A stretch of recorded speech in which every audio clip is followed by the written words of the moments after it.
със съдействието на Zeppelin Premium Craft Gin, създаден за наслада. Джин Zeppelin подкрепя българската поп и рок музика. Здравейте, приятели! Добре дошли в поредния епизод на Елена Розберг представя. Изключително съм въодушевена, тъй като на гости в студиото ми е една голяма световна рок-звезда. Това е Джони Джиоели, който отделя от супер ценното си време. След малко ще разберете защо е толкова ценно, разбира се, заради натоварения му график, да дойде в нашото студио, за да ни посвети част от времето си за спомени, емоции, да говорим и за музика, но най-вече за неговите големи страсти. Добре дошъл! Hi, thank you. Thanks for having me. I'm always glad to be with you and talk music in your presence. Благодаря ви за поканата. За мен е винаги изключително удоволствие да съм тук и да си говорим за изкуство в твоето присъствие. Благодаря на Джони, благодаря на Илона Иванова, която също е с нас. Нашия разговор, разбира се, е в формат приятелски кръг и надявам се забавляваме всички. И как ли не, след като темата, която ни събира е страстите на личността Джони.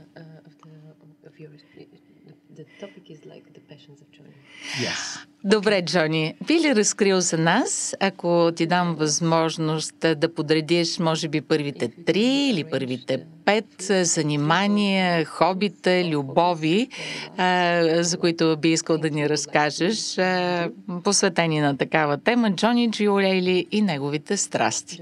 Sure. So I'm what I call a very worldly guy. I love a lot of things. I make my wife entirely crazy because I'm doing so many things. My first passion, of course, is my family and taking care of my kids who are older, but I still take care of them. Of course. That's number one. And then I love the outdoors. I love fitness. I love running. I love being outside. I love boating, the water, fishing, and so outside. For me, I'll let you translate that. And Absolutely. Then, so we don't Thank go you. too far. Okay, thank you about it. Първо, аз съм много така отворен човек, много космополитен и разбира се, за първо място поставям моето семейство, тъй като те са най-важното нещо за мен. Жена ми със сигурност полудява с мен, тъй като аз обичам да правя много най-разнообразни неща. Абсолютно нямам спирка. Второто нещо, което поставям като хоби и като страст, това е спорта и въобще да бъда навън. Да тичам, да бъда с лодка, да имам риболов. Въобще да съм навън в природата и да имам своето спокойствие и свободно време. И аз знам, че това не е всичко. Може би сред топ страстите ти е любовта към животните. Yes, for sure. That was why I wanted to stop there and continue here. One of my greatest passions in life are animals, and especially dogs. I became a pilot.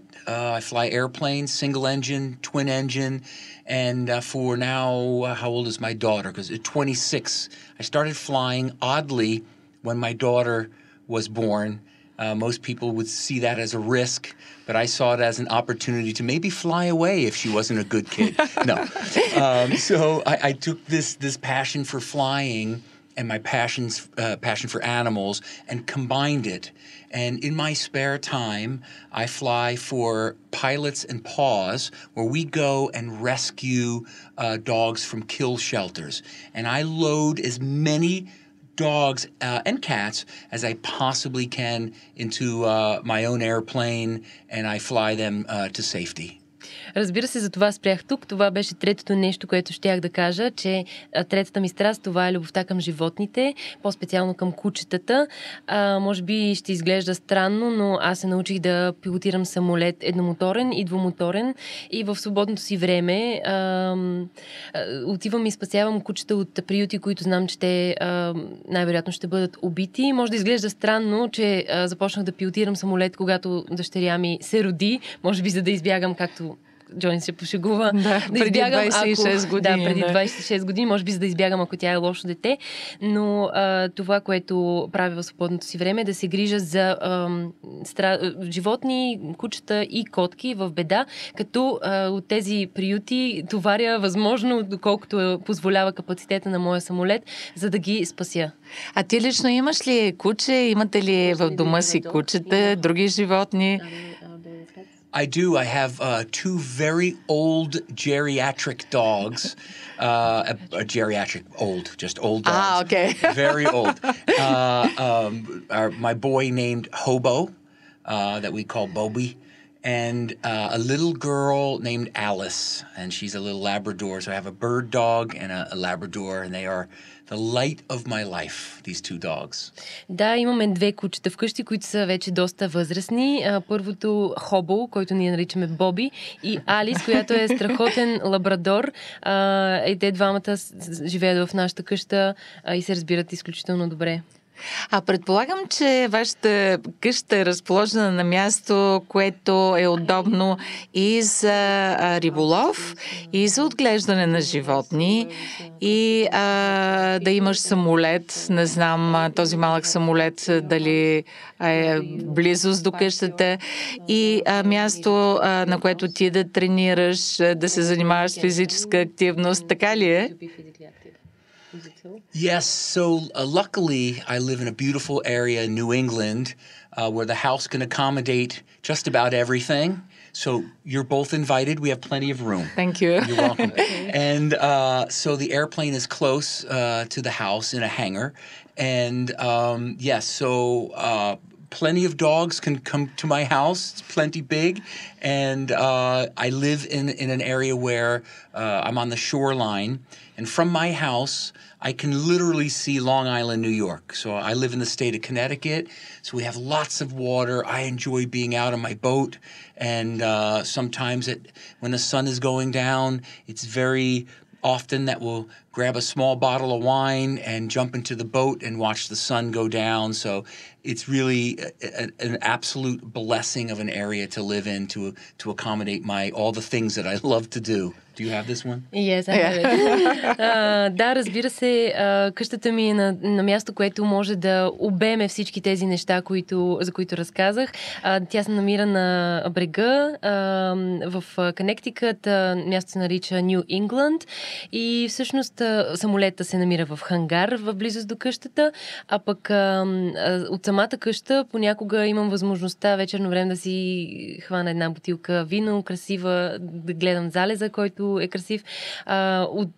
Отсреща срещу Long Island, много близо до когато поглеждам през водата, мога да видя Long Island и също така, разбира се, мога да се разходя с лодка във водата. Има изключително много вода около мен и това ме зарежда и ме успокоява. Добре да звучи, сме сякаш повече човек на природата, отколкото градски човек. Често ли ходите до този голям космополитен град и наслаждаваш ли се на културния живот, който предлага? Как разделяте вашето семейно време? Повече стоите сред природата или често пътувате на някъде до големия град или въобще в различен щат? Good question. So for me, I'm all about the nature and not about the city. If I'm going to go into the city, for example, New York City, half a day maximum, and I want to go home. Coming from Los Angeles for 27 years, I lived there. I lived with traffic, people. I lived with just combustion nonstop. I made a vow to my family and to myself that the only thing that was going to bother me when I moved to Connecticut was a seagull, was the beach bird, the seagull. And I stick to that. So although I love the city, I like to visit it. And my family also, the same thing. We'll visit. We want peace and quiet. That's better for me. Especially, I'm on the road a lot. I'm with just hundreds of thousands of people. When I go home, I want quiet. Да, разбира се, това е страхотен въпрос. Аз наистина съм човек на природата. Да, ако отида в Ню Йорк, максимум половин ден е абсолютно достатъчен за мен. Прекарах около 27 години от живота си в Лос-Анджелис и така или иначе по време на моите пътувания, свързани с моята професия, съм изключително много заета и заобиколен от хиляди хора и природата е това, което ми дарява спокойствието и ме зарежда. Със семейството ми сме си дали обещание да намираме време за себе си в природата, да общуваме спокойно и това, което... Извинявайте, малко се разсеях. Това, което искаше да кажа е, че наистина успяват да съкратят, да намерят време и за природа, и за времето в града, но винаги предпочитат природата. Като семейно. Did you talk about the bird? I forgot about the bird. Yeah. That's the only thing that wants to bother me is the bird. Thank you. And това, което той каза е, че единственото, което премествайки се в Коннектикът, си е дал като обет, че единственото, което ще го притеснява са морските птици, гларуси и чайки и такива подобни. The only noise I like, the bird. Как успя да съхраниш здраво семейство през толкова години? Разбира се, като подходя от гледна точка на клишето, че рок-н-рол звездата е обикновено човек, който е свързан с секс, наркотици, алкохол, бурен живот и така нататък. So, great question. I think for me, I started performing professionally at 11 years old. So what I saw on the road in the world of rock and roll scared me. It didn't entice me. It didn't bring me in. When I saw what was going on, maybe a drunk guy or a guy doing drugs, I immediately went the other direction. So I think it was the fact that I started so young and that fear of getting involved and seeing what I saw, because it wasn't pretty what I saw, it just wasn't pretty, made me immediately say, I'm not doing music that way. I'm doing it my way. And I think it's really been a strong part of my longevity for my health. I say it today, I'm not going to knock on wood. For my longevity vocally and physically. I have no interest in it, and I know that sex, drugs, rock and roll was the cliche, but it wasn't me. Отново много добър въпрос. Всъщност аз започнах моята кариера на 11 годишна възраст и имах възможността да вря и да кипя в това как изглежда животът на звездите зад сцената и всъщност съм видял като малък много хора, които са употребявали наркотици и алкохол. Виждам как се развиват техните пътища и кариери и всъщност това тогава ме оплаши и може би това е разковничето, в което аз си казах, аз няма да бъда като тях, аз ще направя нещата по моя начин и изключително много съм за healthy lifestyle, за здравословното хранене, здравословния начин на живот и съм сигурен, че това е което поддържа кариерата ми и тялото ми толкова години в добра форма, както вокално, така и ментално и физически. Наистина, никога не съм бил част от употребата на алкохол, наркотици и съм твърдо против тяхната употреба. И понеже заговорихме за рок-н-рол, сигурно е любопитно на всички, които ни гледат, да ни споделиш кои са твоите големи герои. Oh, my biggest heroes. Wow. So many. Interestingly, I never had a record collection or a CD collection, ever. Out of fear that as a songwriter, that I would sort of try to emulate one of those bands. So I never had like, this is my favorite band ever and collect all the albums. But some of my, of course, I'm an 80s rocker kind of guy, so bands like Scorpions, who I've had the pleasure to perform with many times and be with. I was into Judas Priest. I was into Van Halen. So my first show as an international artist was with Van Halen, supporting Van Halen. My very first show. So to be with all of my heroes like that, it was just an amazing. Even today, I think back, oh my God, incredible. I mean, my first show as an international artist, I'm performing 50,000 people with Van Halen. All the songs that I would listen to as a kid. So Scorpions, Van Halen, that whole 80s mix, that was my time period. Разбира се, аз съм човек на 80-те и 80-тарския рок, но никога не съм имал нито една колекция от дискове или от касети. Разбира се, мои идоли са Scorpions, с които неведнъж съм имал възможността да бъда на една сцена. Интересното е, че моята кариера като международен артист започна като подгряващ на Ван Хелен пред 25 000 души и до ден днешен съм изключително благодарен, че съм имал тази възможност. Колко невероятно би било да подгряваш Ван Хелен и това да е началото на твоята международна кариера. Разбира се, също Judas Priest и това в общи линии. Виждаме някаква снимка, малко е дребничка, но какво е това? От Швеция. Отдавна ли е това? И по какъв повод беше? I think that was that has to be a good 6, 7, 8, 9 years ago. Okay. Sweden. And I'll never forget this show. This was an amazing show. That picture, that's why I do music. It's never been about the money for me. It's been about that sound that's created from that audience. That's what drives, hopefully, that's what drives a musician, because that's what drives me. When you make a move or you sing something and you get a reaction, there is nothing that is more complete in your life than that sound. Швеция, може би преди някъде 6-7 години. Това е концерт, който със сигурност никога няма да забравя.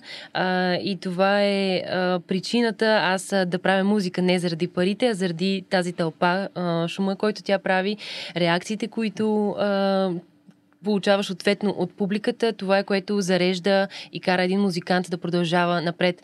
Надявам се наистина да е така за всички музиканти, но не заради парите, а заради тази енергия, която се обменя с публиката. Продължавам да съм все още на сцената. Така ли трябва да си обясним упорството и вдъхновението на музиканти като Rolling Stones и The Who да продължават все още да са на сцената, въпреки вече зрялата им възраст?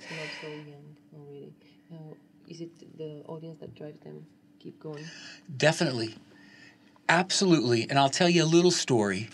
I'm sorry, I'll try to make it short.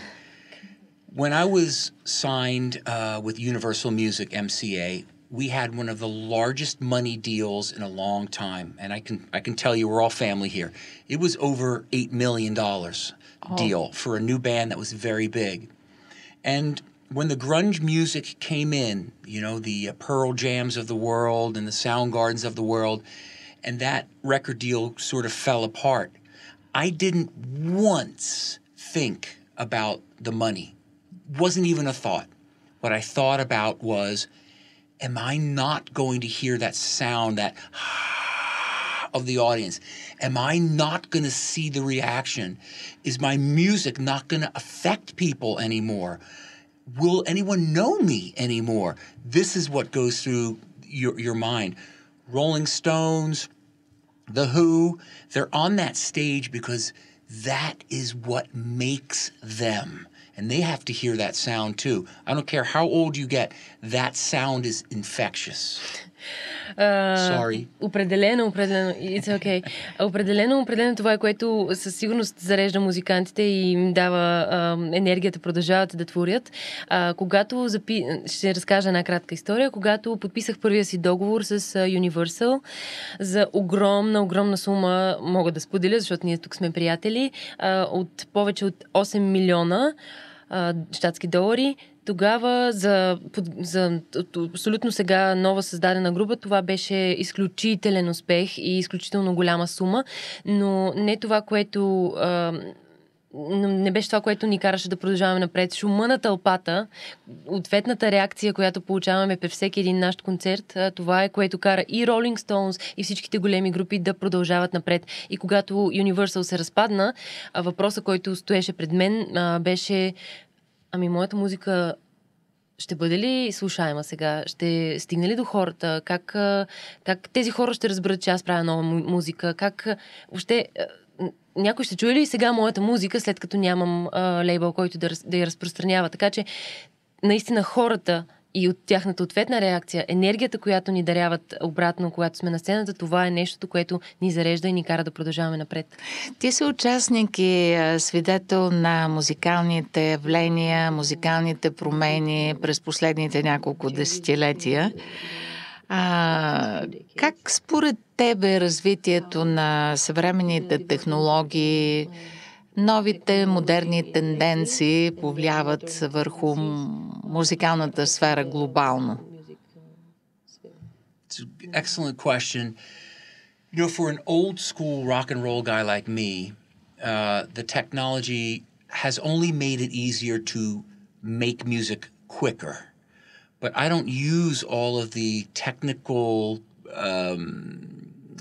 editing capabilities to alter sound like a lot of the new artists use today. And I can hear this, and it just doesn't sound real or believable to me.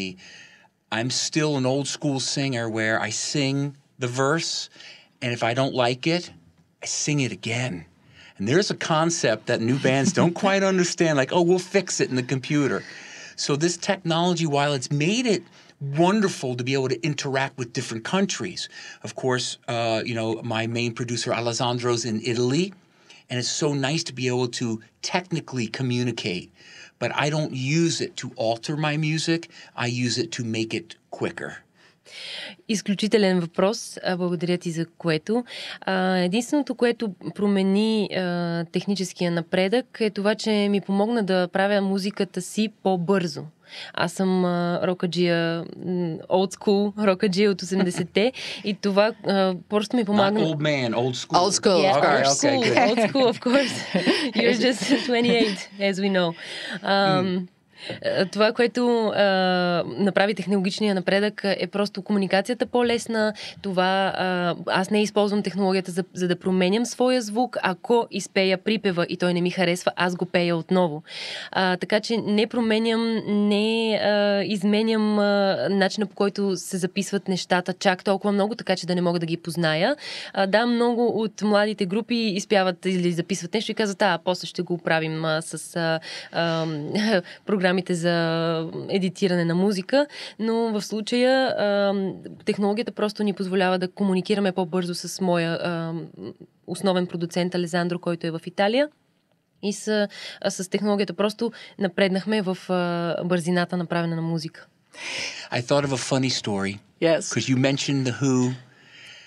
I never forget, this was 1993, and I was playing Wembley Arena.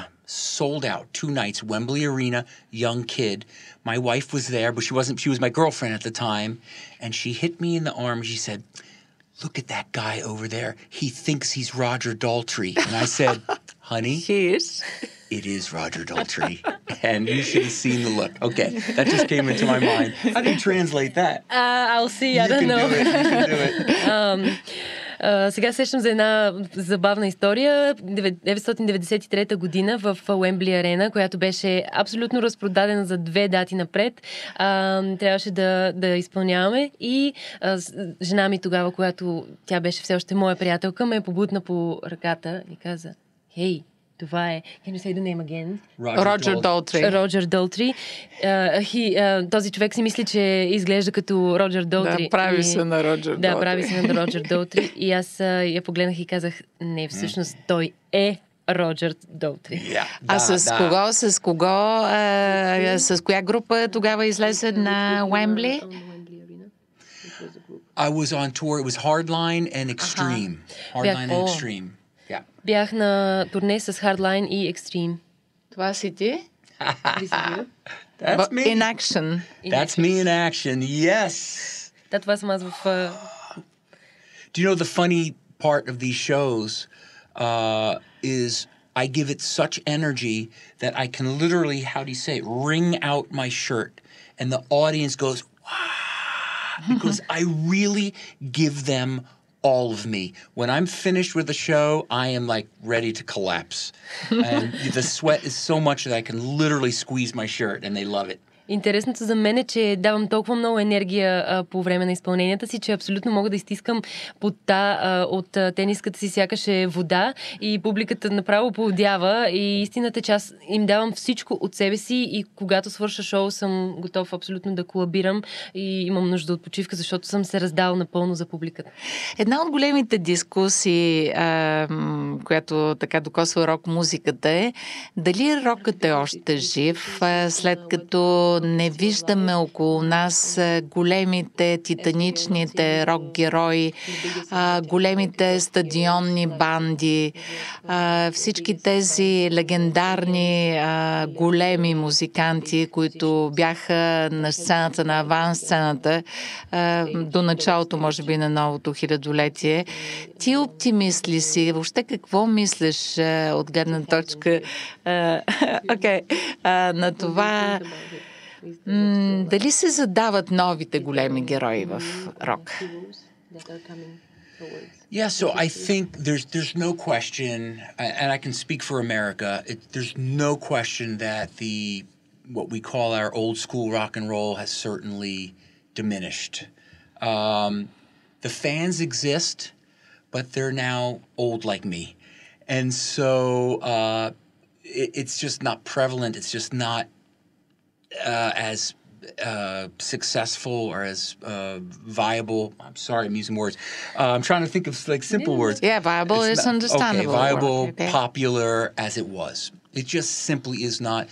Anything that was a rock station is now a classic rock station. So it's sad to see that for me. But the fan base still exists, and that's great. Some of the new music that I love, I don't know what's happened to me, but I'm getting a little heavier. The older I get, the more I like it harder and more metal and like what? Like can you name some bands? Like the Architects. I mean, good. Heavy. I don't love all the screaming stuff because I'm a singer. I want to hear the melody, but I like that feeling of I don't know what it is. Истината е, да, говорейки от американска гледна точка, don't distract Sorry. me. I don't know how you're going to translate this one. I will try. You'll do it. Истината е, че в Америка от моята гледна точка, живейки там, наистина рокът малко намали популярността си, не е така както преди и повечето рок-клубове, които бяха преди рок-клубове, сега са класик рок-клубове, но въпреки това все още има фенска маса. Да, тя е на по-голяма възраст около неговата, но въпреки това има фенска маса и това е добре. Относно новата музика, която се задава сега, и той споделя, че сякаш с възрастта се забавлява по-скоро на доста по-хард парчета. The Architect спомена. И нека рока да бъде здрав. Да. Добре, музикантите в класическия рок съобразяват ли се с това, че стриминг платформите са може би основната сцена за глобалните артисти? От какво печели най-добре и кое е важно за бизнеса на един класически рок музикант?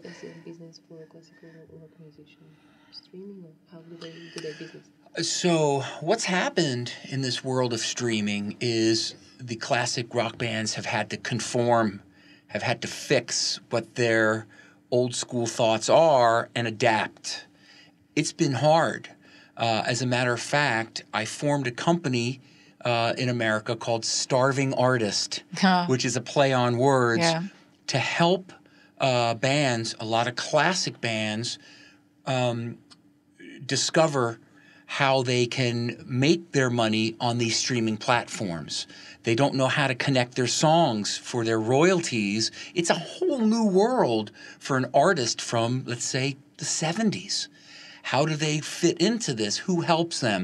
So I formed a company called Starving Artists, is doing really well because I want to help my fellow peers to recover their money that's out in the cyber world.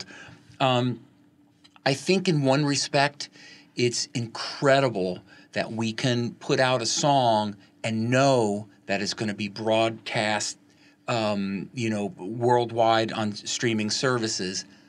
But there is nothing like sitting here with a beautiful, intelligent woman and having a conversation on radio or on a podcast. That is so needed, but doesn't exist very much for a new artist. So they miss out on all of that. Разбира се, предизвикателство е за съвременните и за примерно един артист от 70-те да разбере как функционират стриминг платформите.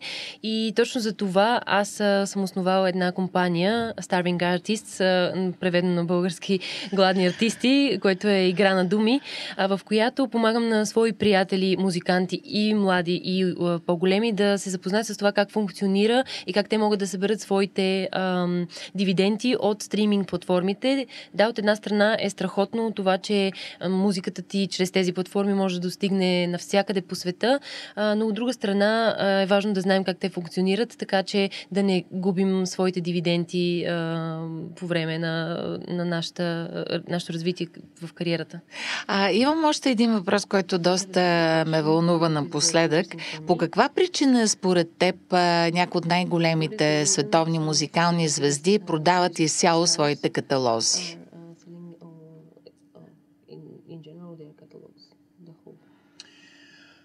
Wow, that's an excellent question. Excellent question. Very interesting. It is very interesting. I can explain some of the basis of why I'm even looking to do it, and I'll tell you why. So artists are selling their catalogs for two major reasons,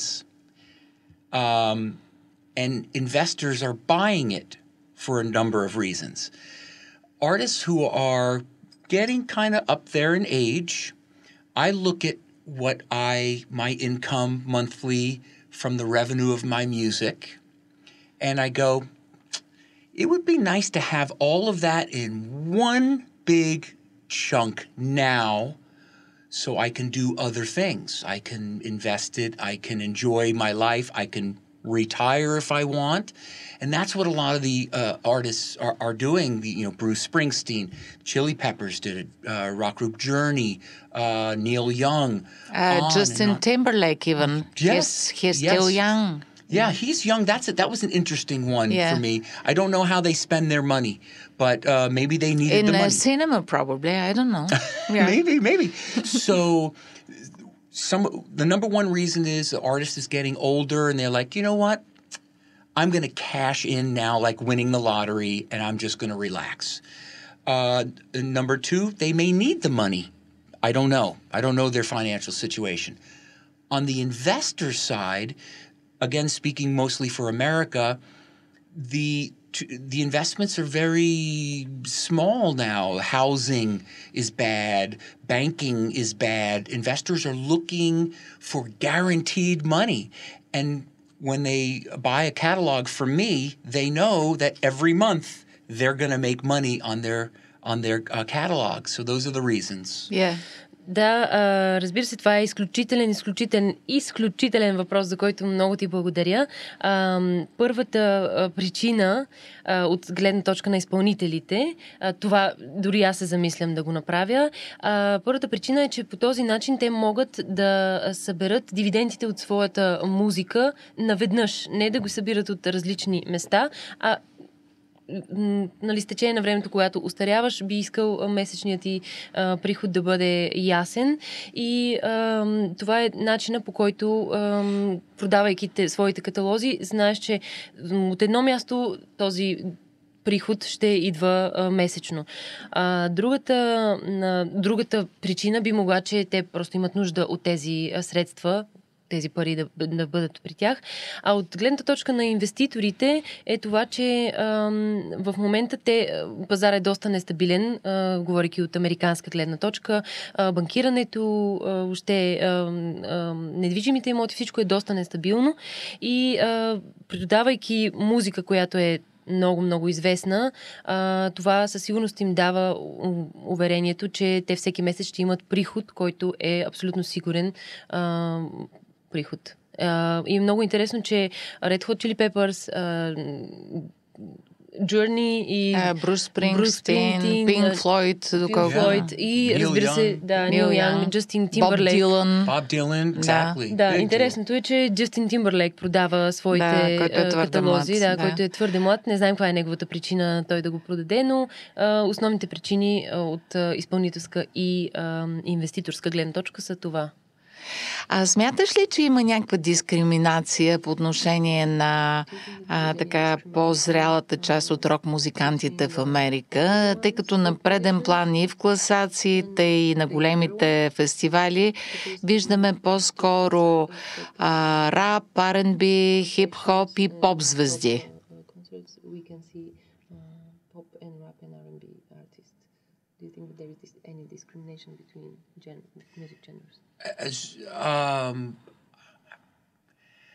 I don't think there's discrimination. I just think there's another word. Probably maybe, is proper. Well, I think it's more just popularity. And again, I don't find that prevalent in Europe, Eastern Europe, and other parts of the world. It seems that the fans here stay true to their music. But in countries such as America, we're so ready for the next thing, the next sound, okay, what's next? We're too busy. And so I don't really know how to answer that. I think it's just, speaking again for America, always looking for the next new thing. And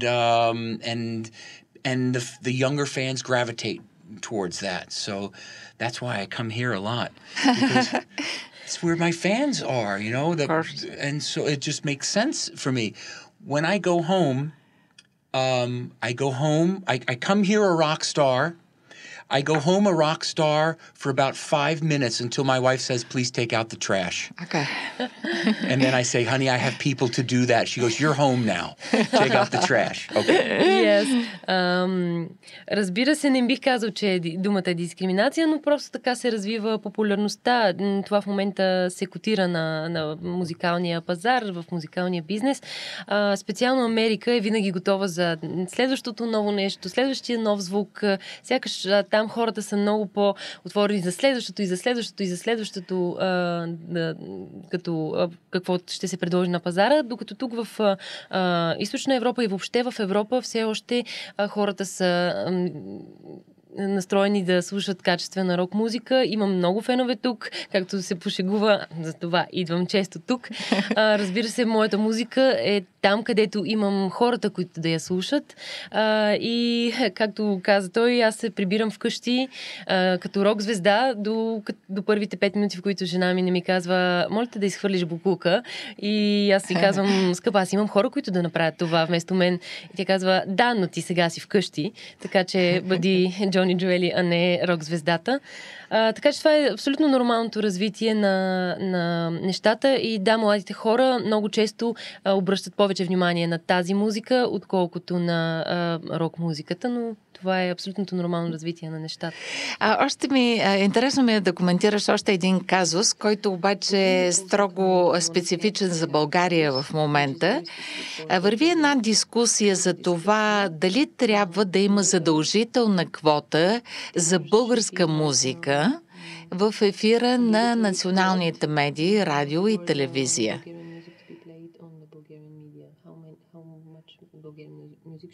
Как би коментирал един такъв казус? На коя позиция би застанал? За, против? My first comment. Feelings or comments. My first comment, and I don't want to go to Bulgarian jail. No. You won't. No. It's like a discourse, like a discussion. So, I think there's no politics in music. None. And so that's number one. And I don't think anyone should regulate anything when it comes to the freedom of music. Do you want to... Yes, that's very serious topic. Не бих искала да отида в български затвор, но ще се изкажа. Никой не бива да задължава музиката с някакви регулации или закони. Свободата на музика трябва да остане такава, каквато е. Това е първото. I have a story. Very short story. It was and it's important because it's obviously happening today. My first visit to Russia, I was with John Travolta, who else from Connecticut? Big singer star, it's escaping me. And I was red carpet for the equivalent of the Grammys in America at the Kremlin. And I walk in, red carpet, all the journalists rush me. And this is my first time in Russia, the first question was, how do you feel about playing here when you have sanctions against us? That was my first question. And my answer was, there are no politics in music. And I walked away. Да, това, което пропуснах да кажа и при първия превод е, че няма политика в музиката според неговите разбирания. Историята, която той сега разказа, е първия път, когато отива в Русия на награди, които са еквивалент на американските грами, заедно с Джон Траволта и други много големи американски звезди, са били тогава в Кремъл. И с момента, в който той стъпва на червения килим и руските журналисти го нападат с въпроса: как се чувстваш да изпълняваш музика, след като вашата страна има санкции срещу нашата страна? И той отговаря: единственото, което искам да ви кажа, е, че в музиката няма политика. Да. Би ли напуснал Америка, за да живееш в Европа? Дори в Италия или България, например? I've often considered it. Yes. Definitely. I will tell you that one of my favorite countries, I'm sorry, Bulgaria, is Switzerland. I absolutely, again, because I'm a nature guy, to be able to wake up, not that you don't have beautiful nature here, you do. I've seen some most amazing places in Bulgaria. Something attracts me to Switzerland. So would I consider leaving the U.S.? Yes. Full-time? I don't know about full-time, but... yes, my family, we often think about it. Да, често съм размишлявал по този въпрос и да, колкото и да обичам България, за съжаление ще кажа, че бих се преместил да живея в Швейцария. Отново за това, защото аз съм човек на природата. Изключително много харесвам швейцарската природа. Не, че в България не съм виждал невероятни пейзажи и места, но Швейцария е мястото, което дори с моето семейство сме си коментирали, че бихме живяли. Не, разбира се, абсолютно за постоянно, но за някакъв период от време със сигурност. Сложих една снимка, не знам откъде е. Do you remember this photo? Or no? Okay. No. Okay. Понеже си правоспособен пилот, ми е интересно да те питам, би ли се качил на ракета, летателно средство, което би те извело извън орбита, би ли летял в космоса, защото тази перспектива не е чак толкова луда, като си помислиш в контекста на това, което става? Even though I'm a pilot, I have no ambition to fly to the moon or anywhere else. Mars. Yeah, or to Mars. I'm staying right here. And I also think that the money that they spend to do this could be used for much better things than flying rockets into the air for 10 seconds. I'm going to stay right here and I'm going to do that instead. Okay. Да, въпреки това, че съм пилот, аз нямам абсолютно никакви амбиции да излитам в космоса или на Луната, или пък на Марс. И смятам, че сумите, които се дават за това, за да излетиш за 10 секунди в космоса с ракета, биха могли да бъдат използвани по много по-релевантен начин и за много по-смислени каузи, отколкото просто да изстреляш една ракета в космоса. Да, кои са тези каузи? Това е много интересно да научим. Къде смяташ, че трябват големите държави, правителствата да насочат своите усилия? Every time I see wasted money, I think about all the hungry children in our world. That's number one. I think number two about all the disease, especially in the children, that we could be just, fortifying them with food and with medical attention and help families versus flying a rocket into the air. I respect that we need to learn about space, but we have things here on Earth that we need to take care of first. I think it's a priority, and the priority's not always met. So I love taking care of the children. Quickly, sorry. One thing that I used to do back in the early 90s in Hardline, when I had a day off, my brother and I would go to children's hospitals, and we'd walk the floors and say hello, and we would buy hundreds of little teddy bears. They didn't know who we were. As a matter of fact, we probably scared them with all rocking the hair, but it made us feel grateful for the day that we're healthy. So that's where the money should be used, not to fly the Amazon rocket penis. It looks like a penis, this thing. What is this design? I won't translate this. Yeah, can you translate? You're gonna. You have to. It's part of you. Yeah. It's crazy. Okay. Разбира се, не, че не уважавам това, че ние трябва да се информираме какво има отвъд нашите познания на Земята и в космоса, но ние имаме проблеми тук на Земята, които трябва да решим, и първото, това е глада сред децата. Разбира се, първо и най-основно гледам към това всеки път, когато видя някакви грешно похарчени пари, за това колко страдащи деца има първо от глад, после от различни болести. Въобще имаме изключително много болести, които бихме могли да инвестираме в начина, по който да бъде намерен начин те да бъдат лекувани. И имам една история, която мога да разкажа. През 90-те, когато с брат ми имахме почивен ден от нашите турнета и въобще... С Hardline. Да, с Hardline, точно така.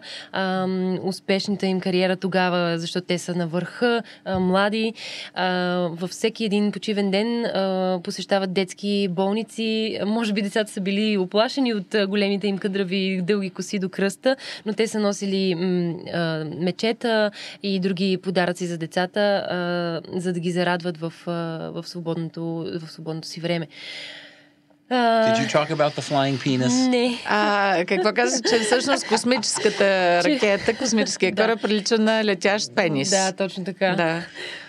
This guy, Amazon... The word is the same. It's the same, okay. Yeah. I mean, he couldn't have a different design. It had to look like a penis. Нямаше ли как да има по-различен дизайн, а трябваше да прилича на фалус? Unbelievable. This picture, that was definitely in pandemic times. I think I was going slightly crazy in the recording studio. Тази снимка, мисля, че със сигурност беше снимана по време на пандемията и аз тогава, може би, леко бях откачил.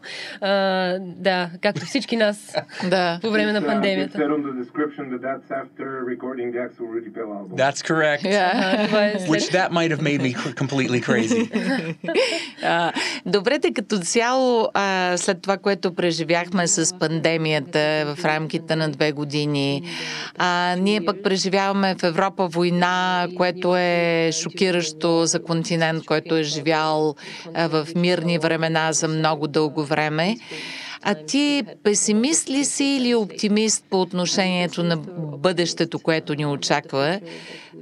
Бъдещето на нашите деца в края на краищата?